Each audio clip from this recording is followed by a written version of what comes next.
So what is up guys? This is my day 103 ng pagpapasarap.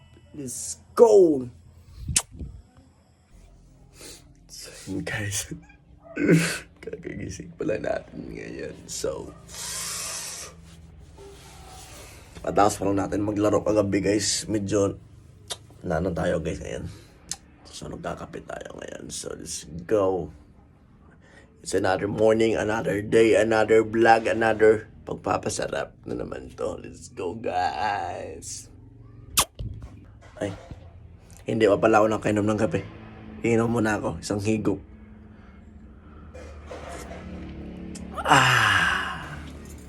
So ito guys, kakain muna tayo guys. Medyo namumula-pula, ng pula-pula. Ano kaya to? So kakain na tayo guys. Meron tayo ditong paklay, 200 grams. At saka may paklay tayo, guys. Paklay! So, kakain tayo, guys. Asa? Tulog ba, asa? Paklay. Kanin. Sold. So, ito na tayo, guys. Nag-workout na tayo, nag-treadmill na tayo ngayon.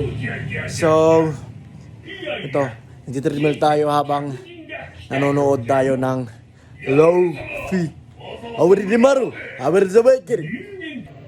Oh, これは歓迎するぞ。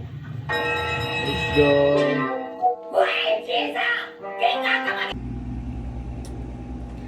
Ayun, tayong unbox dito guys. So,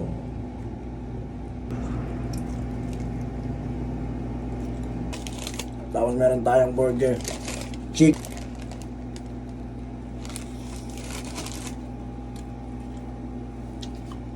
ang gatas. Sarap. At dito na tayo guys sa ating pinaka last meal guys. Kakain na tayo. Let's go. Ito pala last meal natin ngayong araw. So yun na nga guys. Kakain na tayo guys. Meron tayong 200 grams white rice at saka meron tayong isda dyan guys. So let's go. At pagkatapos guys ng ating kain guys is bumili ako ng aking Yakult para mayroon tayo ng good bacteria sa ating katawan, yung libre na probiotics. So iinumin natin to guys. So yun na guys, inom tayo ng Yakult. So Yakult baka naman. So yun guys, para mas makatulong sa pagpabilis ng metabolismo natin guys. At syempre guys, pagkatapos natin na kumain is nag-walking ako ng 15 minutes after meal. So hanggang dito na muna sa video na to guys. So make it follow na ako guys, at palike na rin at share.